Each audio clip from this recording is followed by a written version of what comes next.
Good afternoon. My name is Ryan Turner, Artistic Director of Emmanuel Music. I'm here with my friend and colleague, Pamela Dellal, mezzo-soprano in the ensemble, and our translator. All of the cantatas on our website, actually all of the vocal works that we've ever performed on our website have been translated by Pamela Dellal. She is one of my colleagues, along with Michael Beatty, that are the new leadership team of the Bach Institute. Typically during the Bach Institute at this time after a cantata rehearsal, Pam and I would sit down with the students in the Institute and talk about the cantata of the day as it relates to the text, what's happening liturgically and what's happening musically. Well, here we are in 2021 without students, but we're with you. And so what Pam and I are going to do is sort of give a brief overview or orientation that we're calling Cantatas 101, an introduction to cantatas. And then we'll move on to cite specific examples from the cantata that will be performed tomorrow morning, Cantata 124, Meinem Jesum lass ich nicht. So I'm thrilled to have Pam with us, and I'm going to hand it over to Pam now to talk about Cantatas 101. Okay, good afternoon, and thank you all for joining us.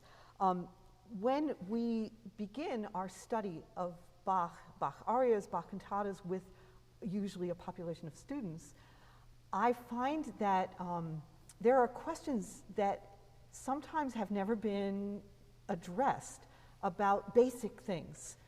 For instance, what is a cantata?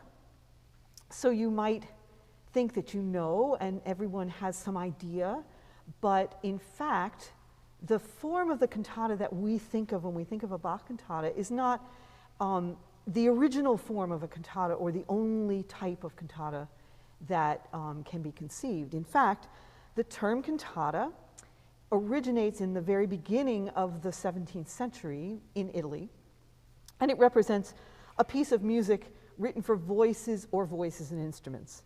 And it applies very broadly to solo works or works with multiple soloists, vocal ensemble. Cantatas can have only a continual accompaniment or can have various instruments. It's also not specifically a sacred text. In fact, most of the early cantatas were secular texts, love stories, etc., etc. Cantatas don't have to be several movements. They can be one continuous movement.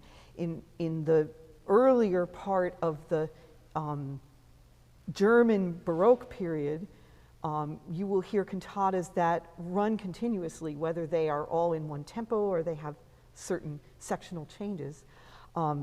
So by the time that Bach was writing cantatas, he was stepping into a genre and a tradition that had already been going for more than 100 years and had a lot of variation and a lot of creativity. So Bach's cantatas have in their own history an evolution.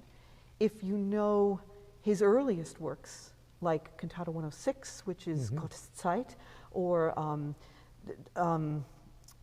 Christ lag in Todesbanden, which is the cantata number 4, you have probably become aware of something that has a very fluid structure where movements sometimes even seem to blend into each other. And that he got a lot from his predecessor, Buxtehude, who also wrote many beautiful cantatas and sort of created a sectional but seamless structure. It seems very obvious that Bach was excited about writing cantatas and very interested in finding a position where he could write more of them. And in various different parts of his life, you see this motivation. The first posting that he had where he was able to write a number of church cantatas was at Weimar, the court at Weimar. But he was driven to continue to apply for new positions, and when he landed in Leipzig, he finally found a place where he would be able to compose a new church cantata for every single liturgical event, mostly Sundays, but also feast days.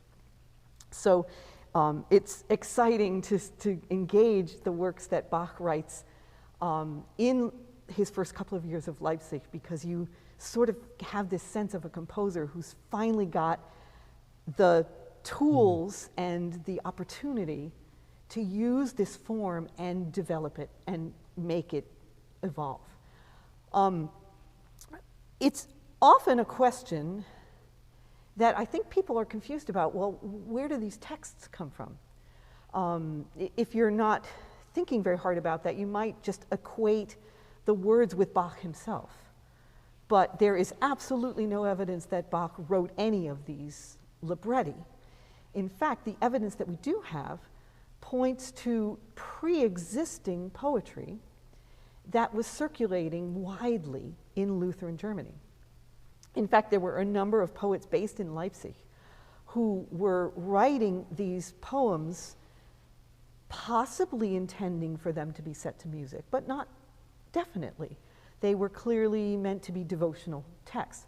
They would incorporate biblical quotes, chorales, which of course are hymns that are sung in the congregation and are probably known extremely well by everyone in the congregation, and newly written poetic verses that can generally be sorted easily into something like an aria and something like a recitative. In fact, so if you look at Buxtehude's cantatas and you look at Bach's early cantatas, you don't see these kinds of poetic forms. And there was a bit of controversy. Certain very conservative people in the church felt that this was introducing opera into the sacred worship service, and that somehow this was inappropriate.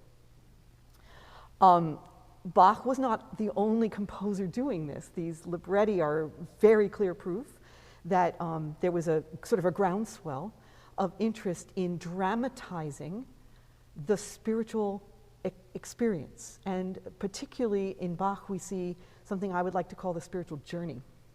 Almost every cantata takes us on some kind of an arc. So we might start with a simple expression of faith and love, and then as we go further into that, discover that some of these things are hard to be at peace with or to make work in your daily life. Maybe you have trouble with people who are persecuting you, or trouble with fear of death, which is for certain a very big subject. We will see that very thing come up in our cantata this week. So let me talk a little bit more about some of the different kinds of libretti we have.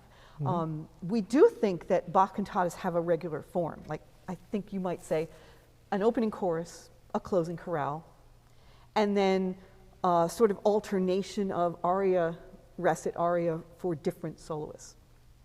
But you know, even the use of chorus or the use of a variety of soloists is not a given. We have cantatas for one solo voice.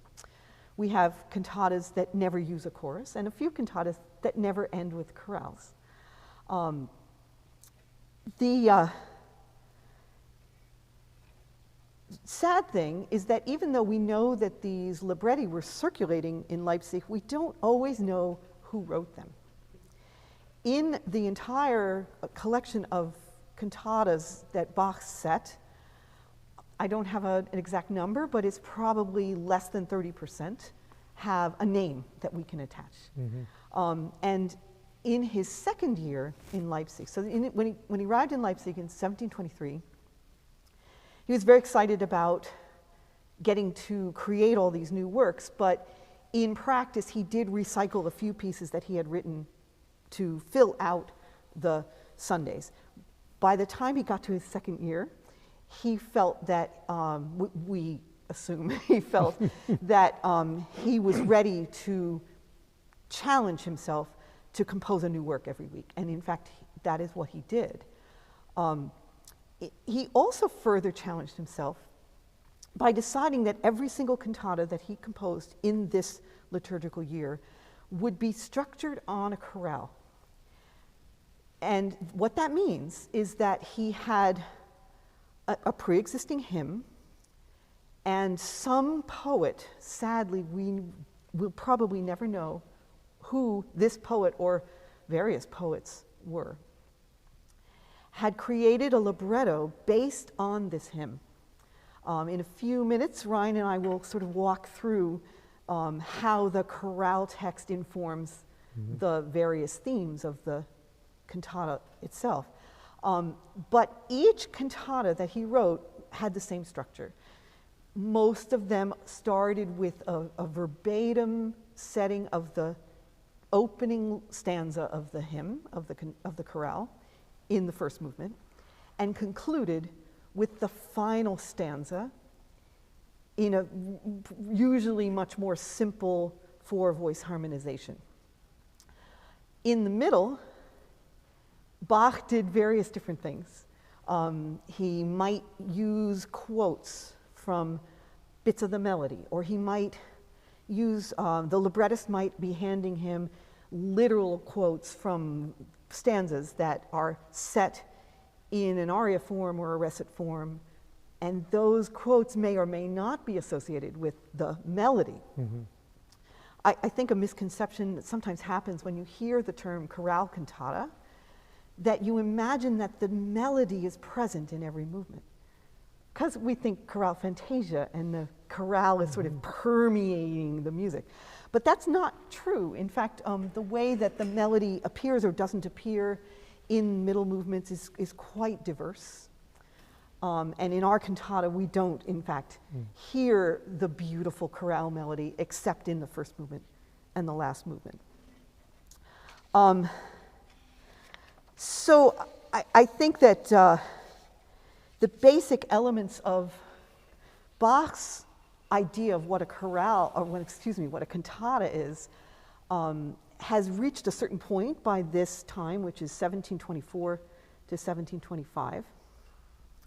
Even in all of these chorale cantatas that he writes, he varies the form a lot. Sometimes the chorale melody is in the top voice where we expect it to be. Sometimes it's in one of the inner parts. Sometimes it's in the bass, which is an extraordinary and exciting variation. Sometimes he writes a very modern orchestral texture, like a concerto grosso format, or in this case, a minuet. Sometimes he writes a very old sort of passacaglia, sounding like a Renaissance piece where it's all polyphonic. Sometimes he incorporates elaborate fugues. Sometimes he sets the text and the vocal parts of the chorale very simply. So there's a lot of experimentation, I think we can say. So let's think a little bit more about today's cantata. Ryan, why don't you set up sort of where we are in the liturgical year? Yeah, so this cantata, 124, Meinem Jesum lass ich nicht, was written in that second Jahrgang, the second cycle that Pam referenced, where he engaged on this ambitious effort of a chorale cantata for every Sunday of the church here.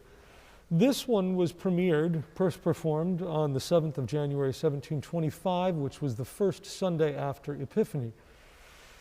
Interesting to note that, Epiphany falls on the 6th of January, which means that the day before that, he had his forces perform a brand new cantata for the Sunday of Epiphany, which was cantata, incidentally, 123. The numbering is coincidental. It's not chronological.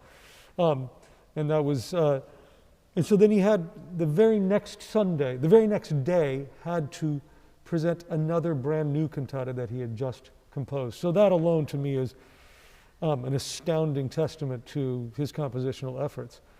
The readings of the day for this first Sunday after Epiphany come from the second chapter of Luke, in which Jesus is at the temple and his parents leave him there, 12-year-old Jesus. And there's this moment of anxiety and franticness of the parents searching for their lost Jesus. They come back to the temple and they find him having this theological, philosophical debate with the elders, the teachers of the church. And they ask it, and Jesus says, how did you not know I would be at my Father's house? Like, what else would I be doing? And that is sort of the stepping off point for this cantata. Now, I will say that the cantata never directly really references that gospel reading. There is also the epistle reading of the day, which comes from the 12th chapter of Romans, and that really deals about the body as a sacrifice and the transformation through renewal of mind and making sure that you regard oneself with moderation, and we are all one in Christ. In the tenor recitative, there is a sort of vague reference to the body as a sacrifice. So this, unlike other cantatas, does not always have direct references to the liturgical readings of the day, but is always in dialogue with it.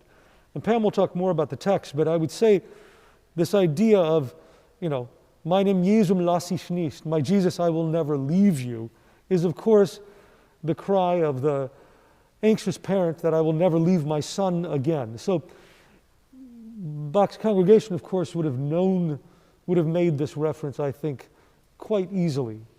And we see this throughout the whole cantata, the reference to not leaving Jesus, or not the believer not leaving Jesus, that will cling tightly to him. Yes.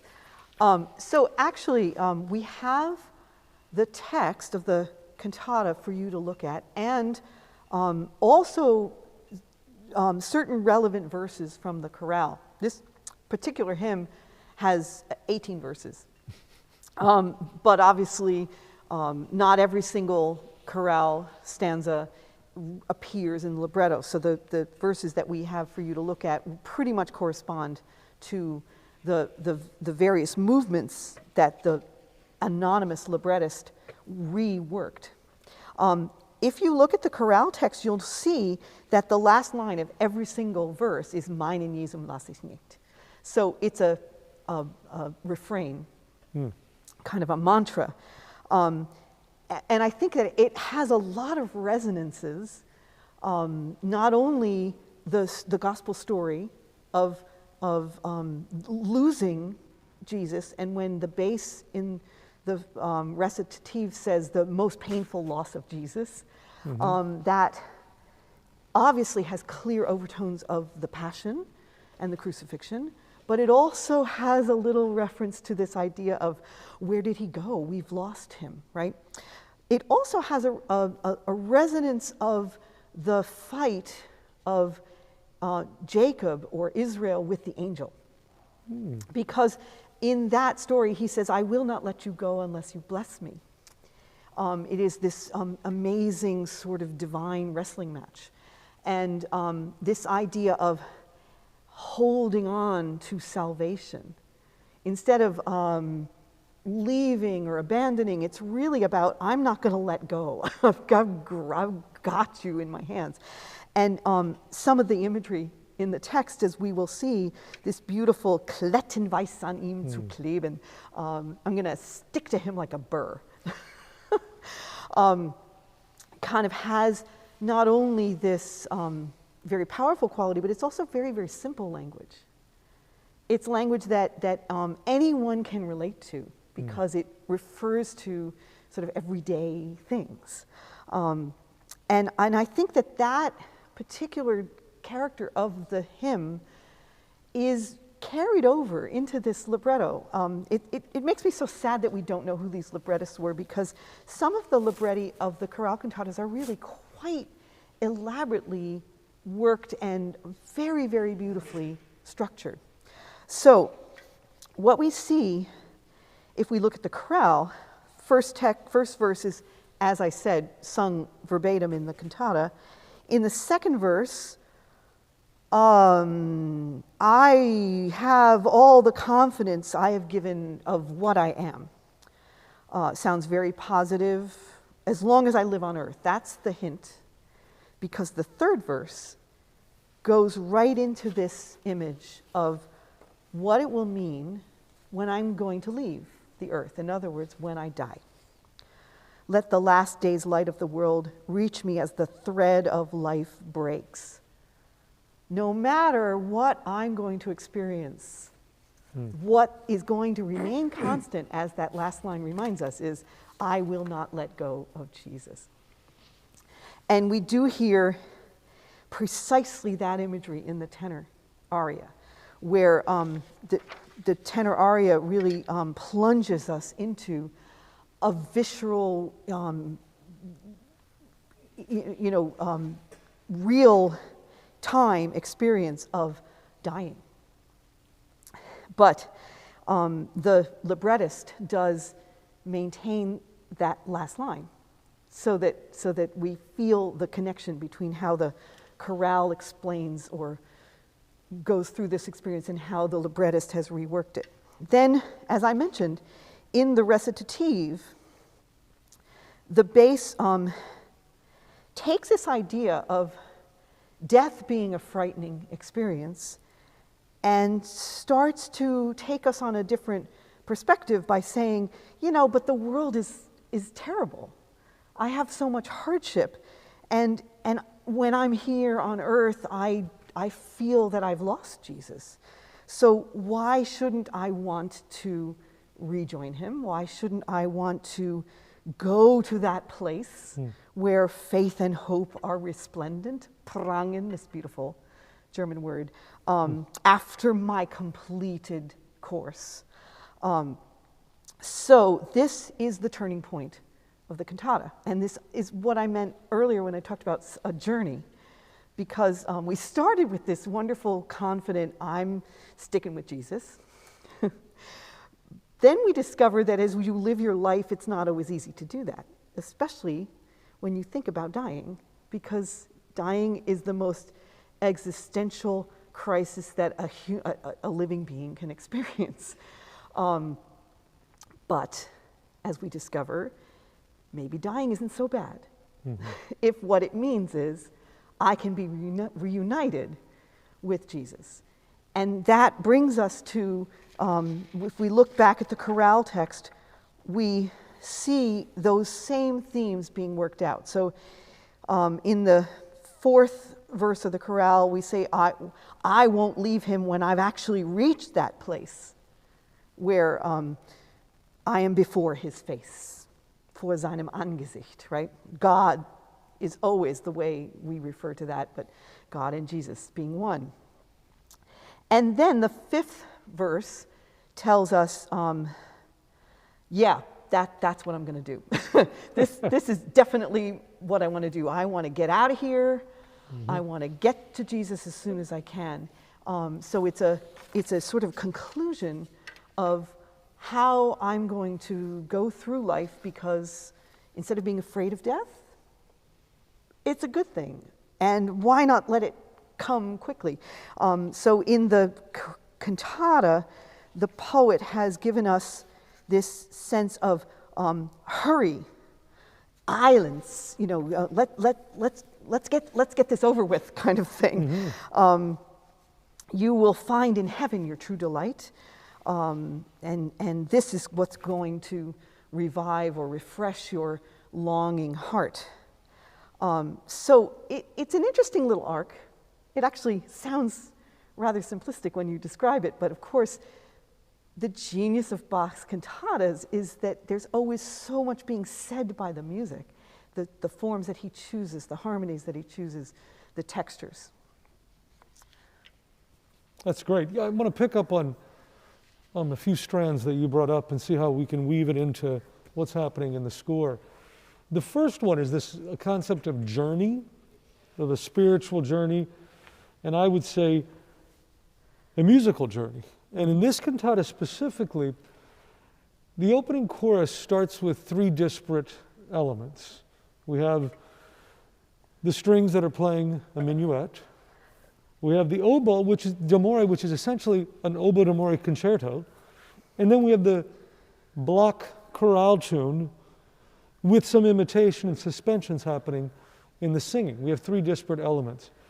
Then we have a tenor recitative. Then we have this tenor aria, which brings in four different elements. Things are getting even more dispersed and less unified. We have in the strings, and I'm going to show the score later on, this sort of funeral drum motive, yap-pa-pa-pa-pa, that keeps repeating. You have a staccato bass line that is unrelenting.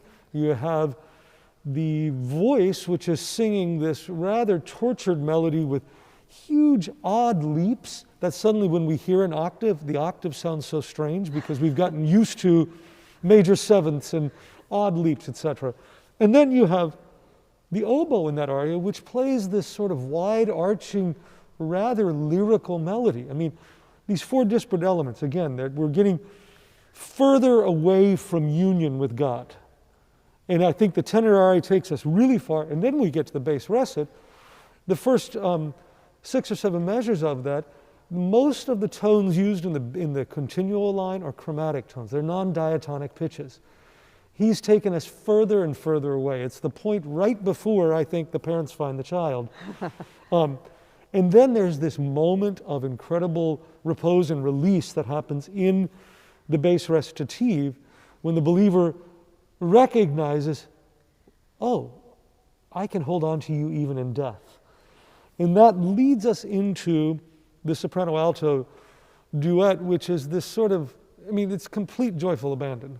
And what I think is interesting is that this duet starts to bring us back to union with Christ and God. And what I mean by that is, musically what happens is, every time the ritornello in the continuo or the cello is played, it always appears in the tonic key. It never ventures outside of the key that we're in, unlike that bass recit before us, which was everywhere but the diatonic key. And then the other thing about it is all these moments of gathering points or union in the soprano and alto, where they're in rhythmic, harmonic, and textual unisons or in consonance and harmony. And then, of course, the culmination of that is the final chorale, where all the voices and instruments are finally singing together the same material. So this big spiritual journey begins with complete, elements in different places, and by the end, we all come together sort of on the same page, singing and playing the same thing, in union with Christ, which is supposed to be the journey of the believer. The other thing I want to talk about that Pam mentioned is the idea of the text being something that is everyday life, or colloquial, or accessible in a way. And the way Bach does that musically, in the big picture, I'll just bring out 3 specific things. The opening movement is a courtly minuet, a dance form that the 18th century congregation would recognize and know. Minuet was familiar. The tenor aria, another dance form, I see it as what I'm calling a deranged saraband. Again, a dance form they would know with a strong second beat. And it's deranged. It's a little, through the looking glass, like an Escher painting. And then the final soprano-alto duet is what was called a passe-pierre, a French, from Brittany actually, dance form that was rapid 3/8 with a pickup. And it was, again, an earthly dance form used to depict a heavenly journey. And so I think there's a way in which Bach uses the dance forms, as it were, of the people to represent spiritual, heavenly, aspirational ideas. And I think this way of melding the two is brilliant. Now to specific examples, and I'm going to ask Brad, who's producing this, to pull up an example for me of the opening chorus, and where we see this minuet in the strings. And I just want to draw your attention to what I think is sort of Bach's sense of humor, is the trill. Bum, bam, ba-da-dum, bum, which to me is the snag of the burr on someone's clothing or something. You're on a walk and you get stuck, and the trill is the snag, and then the release, bum, beam, ba-da-bum, bum, and it releases. There's always a little bit of sense of humor, I think, that Bach brings to the way he treats the music. So we have this figure, and throughout these 3 different groups, the strings playing a minuet, the oboe d'amore playing essentially a concerto, and then the choir singing the chorale tune, they, with very few exceptions, never double each other. They're all in their own sort of worlds that finally, in the end, do indeed come together. So if you see that front opening page of the score, you can see in the 8th measure where the oboe releases itself from the minuet and takes off on this concerto journey. And then when we turn the page and see the chorale tune come in, you can see they're doing their own thing, which really has nothing to do with what's happening in the instrumental parts as well. The next, and I want to just draw your attention also, Pam brought up the line of text, which is Klettenweis an ihm zu kleben. I will cling to him as if fettered. And of course, then the singers all come to a unison on the word kleben, of clinging, and it's a long note. I think it spans, 10 beats or something? It's over 3 bars. And they're clinging, they won't let go. Again, that imagery of I'm going to hold on to you tightly no matter what.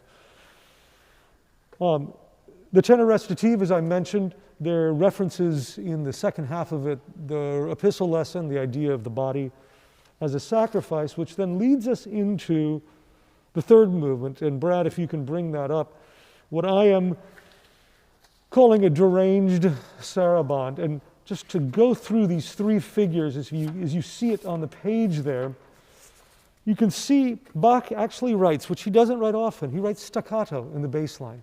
It's very seldom we see Bach actually write some marking like that or a dynamic marking.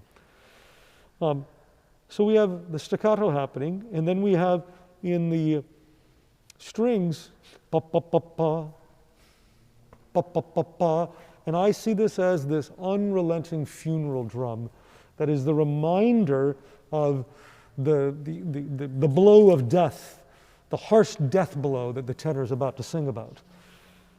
And then, of course, there's the oboe line, which is this sort of wide-arching, tortuous melody that is always seeking to rise, but never makes it, and sort of falls back on itself. And then there's the tenor line, which I mentioned, which you can see at the very first entrance, this sort of incredibly strong dotted rhythm and cries of the voice. It reminds me of Psalm 131, sort of out of the depths I cry to thee. Extreme intervals. And then we also see, if you look at the very opening line of the tenor, und wenn der Herr, the next time he sings the second bit of text, und wenn der Fleisch, is the same figure but inverted, turned upside down. So he's playing with the same figure in many different forms. And if I can draw your attention to what I think is part of just an incredibly tender and touching moment, is measures 23, 24, and 25, where before that he says the days abhorred by flesh bring only fear and terror with them. Yet, my confidence assures itself, or the comfort that is brought to me that brings assurance. And when that happens, suddenly the tenor is in sixths with the oboe d'amore, and we get, it reminds me of a Zelenka love duet, which of course Bach would have known about Zelenka, who was in Dresden and had a job that he probably really wanted in a way. But it's brief, it's only 2 measures. You can see there, on Doch tröstet sich die Zuversicht, and then the phrase ends, meinem Jesum lass ich nicht, as each of these phrases end with that as well. We move on to the bass recitative, and as I mentioned, if you look at the well, I don't think, do you have that one, Brad? The bass recitative is up. If you look at just the first 7 bars, one really wouldn't know what key we're in, and you can see all the chromatic tones and the sort of tortured feeling of that A sharp that leads to the B. You think you've arrived in a B minor sonority, only to get a G natural going to F sharp. And then we get this plunging bass line, E, D sharp, all this stuff about the sorely plagued breast becomes a wilderness, a pit of martyrdom. Sort of the believer going into the incredibly dark and insecure places of their belief and of this, as you called it, the existential crisis of pondering death. And also the difficulties of being in the world. But yeah, and of the journey of faith, how difficult it is. Right. But then, on the A line, we get a 6/4-2 chord that leads us into something that is far more comforting and harmonically pleasing than what came before it. And this sort of, to me, it acts as the harmonic relief of the angst of the tenor aria that necessitates this soprano-alto duet. And as I mentioned, that the alto duet, soprano-alto duet number 5 is this earthly dance, passe-pied, and that is used to depict heavenly things. And of course, just the registration he chooses the lowest of our instruments, right, the cello, playing this, and with the highest of the voices, depicting this heavenly journey. And there's this sense of complete joyful abandon, the release of all worldly troubles and worries. And I interpret, there's these big leaps of the 10th in the cello. Bum pia da di da di da di da di da da da dum bum bum bum ba da da dum bum bum pi da di da di da dum bum bum pi da. Suddenly, the large leaps, chromatic, tortured leaps of the tenor aria now suddenly don't seem so strange. And there's this sense of absolute relief and joyful abandon in this duet, where they, and I want to just also draw attention to, I'm reminded of, it was a few years earlier that Bach wrote what we now call the wedding cantata, BWV 202. And I think it's the third aria, or the third movement, the first real, second aria that the soprano sings is about Phoebus rushing to her lover. And it's the same dance form. And there are a lot of similarities. And now here, as opposed to Phoebus rushing to her lover, it's the believer rushing to heaven or rushing to be with Christ in death. So we see Bach, the secular composer, infiltrating his sacred music and using these earthly dance forms. And then the final thing I'll bring up is that in the final chorale, to me what's interesting is the bass line, because we have what we might call a walking bass, or these coupled eighth notes in the continuo and in the bass of the choir. And I'm drawn to the second line of text, which is Geh ich ihm ewig an der Seiten, or I will walk at his side. And to me, that's the sort of the accompanying figure of the believer walking with Christ, as represented by the bass line of I will walk at his side. And there's this regal yet restrained statement of faith at the end. And in interpreting it and conducting it, I've made the choice of the final phrase of Meinem Jesum lass ich nicht. They've all throughout have been these sort of full-throated, clinging ideas. And so it strikes that in this big journey which you referenced, there's some repose at the end, perhaps. And I've made the choice to ask the choir and to sing something more piano, and the instruments to play, the strings to play flautando, so that they're out of the way of the voices. And you think you're going to get just this beautiful repose taking us to a nice E major chord, which we do, but there's one last word, and that is the penultimate note where we hear the burr, which is snagged again. The soprano sings an E natural against the alto's D sharp. And there's that little bit of point of tension, which then makes that resolution and repose to the E major, I think, all the more meaningful. Yeah, I think it's an extraordinarily detailed chorale setting. Something that I've had discussions with students in the past is this question that keeps coming up, well, were the congregations singing along in these final chorales? And while it's possible to imagine that maybe they were singing the melody, you can't possibly think that they could be singing these very intricate part settings. They're nothing like the harmonizations that they would have known. And in fact, it's so obvious that the composer is doing important signifying work in the way he writes the parts, right? Another thing I hear in this chorale is the gluiness of all the suspensions has that sort of kleben feeling. The clinging to it. Indeed, yeah. One thing I'd love to point out about the text in the final chorale, which again comes directly from the hymn, is that the very last line says, "Blessed is whoever says with me, I will not let go of Jesus." In other words, there's quotations around that final statement. Yes. It basically is inviting the listeners to say, now we all say it together, right? It's not just my personal statement of faith, I'm not going to let go, but everyone else needs to say it too, which is obviously a huge part of the message that a cantata wants to convey, is that this is a message for you.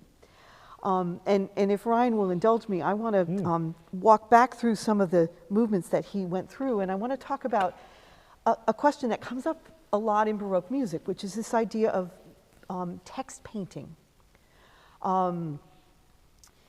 Does Bach do it? Why does he do it? How does it work, right? And I think that we have some examples of that. Certainly the long-held unison note in the choir in the first movement, the Kleben, that is an extremely obvious use of text painting. It's quite fun when you suddenly hear, it feels like everything stops, right? Even though the instruments are still playing, the singers feel like they just got frozen in time. We have little imagery. I'm going to jump around a little bit in the bass recit. When he turns everything around, he says, "My faith looks up," or "I look up faithfully," and the voice rises up to its highest note, which is a high E. Very, very obvious, sort of directing the gaze upward with the pitches. As opposed to 3 measures earlier when he talks about the journey in the wilderness and the pit of martyrdom, where he puts the bass at its lowest point. Right. The risk with this type of discussion is that it tends to sound like we're trivializing or simplifying the gestures. And in fact, the experience of hearing this is anything but. I think that there are other examples. One of the most, to me, astonishing things about the tenor aria is the cadence at the end of the major sections, where when he's singing this beautiful duet with the oboe in sixth, as Ryan described, and he says, "Ich lass ich Jesum nicht." So that's an unusual cadential figure. Generally, if you're going to sing leading tone octave, then you would stay on the same note to cadence. But there's this fantastically assertive drop of an octave. It happens both at the end of the sort of major section, and then it happens at the end in the tonic. And it's a quite striking sort of. You cannot call this text painting, but you can certainly say that Bach is making a very strong psychological depiction of the confidence that is in this line, the Zuversicht, that no, nicht, and by dropping the octave on that nicht, it makes it all the stronger. It's really a quite moving and compelling moment. I find the experience of the tenor aria pretty extraordinary as a listener. The drum beat that Ryan described, it also has overtones of like a shudder. He talks about the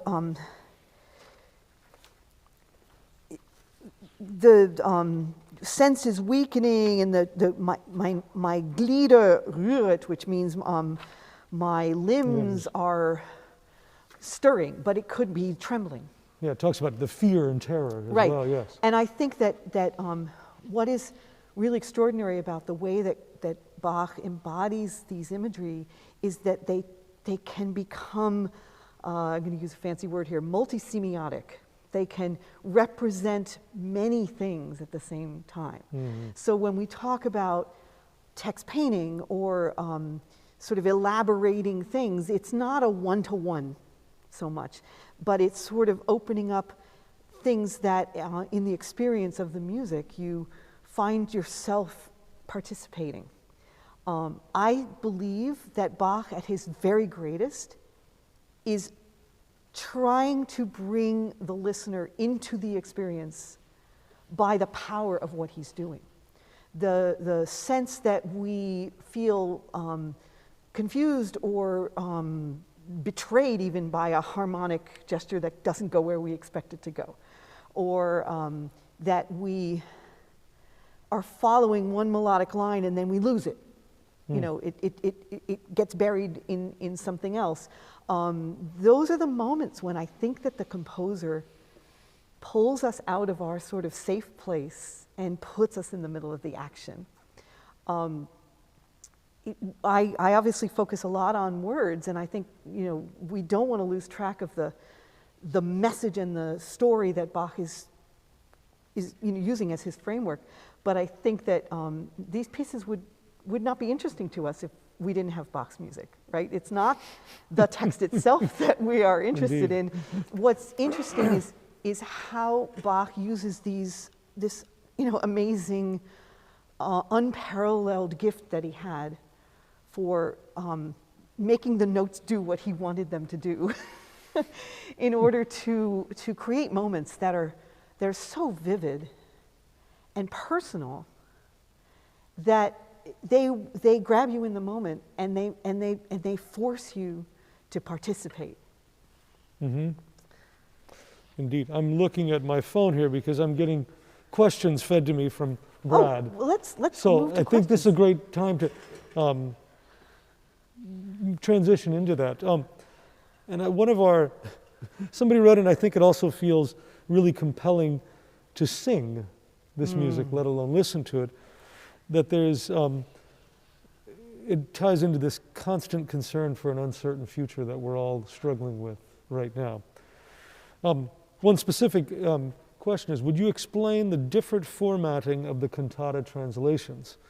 They're indents, italics, bold. What do they mean? Oh, that's so great. What a great question. Isn't it? And thank you for asking, because that is something that you know, is there to communicate some very useful information. So in our text today, we basically see bold and then what we call, you know, plain face type. And the bold represents literal chorale verses. In other words, anything in bold was exactly what would be sung in the hymn book. Mm-hmm. Words that come from sometimes a century earlier. If we know who wrote the text of the chorale, we credit that poet. So in this case, we have a Christian Keman, and the date of that poem is 1587. So that is, you know, 150 years prior to when the rest of the text was written. If a text is in plain typeface, then it is a modern to Bach's time, contemporary to Bach's time, written by, in this case, an unknown poet, but in some other cantatas by Bach, we can name the poet. It might be Christian Marian von Ziegler, or it might be Picander, or some other poets that he collaborated with. If you see a text in italic, it means it's a biblical quote. And those usually will be recognizable, but it's important that they stand out, because I think that for a listener, they would stand out. I know that text. What's fascinating is when, in the course of a single movement, you see the typeface changing, which is signaling to you, oh my goodness, the poet has been telling us his own version of something, but now he's just simply dropped in a quote directly from the hymn. It's as if you're singing something and you find yourself saying, how sweet the sound that saved a wretch like me. And we would all know, oh, that's a quote from Amazing Grace. Everyone would know that. So it's a way of sort of catching our eye. And that is we don't see it in this cantata, obviously, but that sort of recitative hybrid arioso format is something we see a lot in Bach, where he might set the new poetry as recitative, and then you hear the chorale tune coming in as either like an arioso, and you would see the text in bold there. And then Bach helps us along with the way he treats it musically to draw our ear to that chorale tune and that chorale text. Yeah. Well, Pam, this has been great. I'm just looking to see if we have any other questions, and we don't. Is there anything you'd like to add to close us out? You know, I want to say something about the comment that you got about our uncertain times. And the fact that when we are performing these works and studying these works, it's obviously very important to understand where the text comes from, to understand the liturgical context and the environment and the mindset of the 18th century Lutheran that Bach very clearly was. But as performers, we are responsible to take our material and make strong choices that bring the music to life. That is our job. And we have to engage the music from our own perspective and our own experience. And what we find, and I think performers all over and of all times would agree with this, that the music that was not intended to refer to a 21st century democracy that is struggling with its identity, for instance, as a hypothetical example, that resonances exist that feel just as real and are just as important for us to engage in our own performance of these works. That's not a betrayal of the composer's intent. We cannot say the composer intended it to be that, but great music transcends its origin, I think. And I think that's the key to how we can respectfully embrace and love these works and make them feel alive, by recognizing that what they were meant to be in one time and place is still true, but can also be brought into other times and places and still speak to us. That put so poignantly. I don't know if I can add more to that other than to say one of I think the hallmarks of Emmanuel Music's 50-year history of doing cantatas is a phrase that we've thrown around a lot, but Bach's music is a living laboratory. That these are not museum pieces. They can be, and that we need to be incredibly informed and understand the context, but that they resonate with the performer, with, in our case, the parishioner, or with the audience member, the listener, in a way that is real right now for where each individual person is on their own journey, either musically or emotionally or spiritually. And I think Bach's music serves to do that, whether it was intended to or not. Yeah, absolutely. And we are also so grateful to Emmanuel Church and the enlightened leadership that we've enjoyed for pretty much this entire program's history, for being able to see the power of that contextualization. Indeed. Well, thank you, Pam. It's always exciting to have these conversations with you. You should know Pam and I never plan what we're going to say next to each other, and we try to feed off each other. And usually when there are students here, there are many questions that come up, and we can sort of read the room in a way that we can't hear. And we can't see each other, of course, other than our eyes with the masks. So this is a new format that's always exciting for us. So thank you, Pam. Thank you, Ryan. And just to our listeners, the next Bach Institute event will be tomorrow's worship service, which is live streamed, begins at 10 a.m. There will be a brief motet by Italian Renaissance composer Luca Marenzio, and then the cantata, this cantata we just discussed, Cantata 124, will take place somewhere before 11 a.m. and you can go to Emmanuel Music's YouTube channel or Emmanuel Church's YouTube channel to tune in to that. After that, our next event will be on Tuesday evening, Yes. I believe, and we will have a panel of string players, and the title of the panel is Period Practice for Modern Players. So thank you for tuning in. We hope we see you as this week progresses, and thanks again to Pamela Dellal. Have a good afternoon.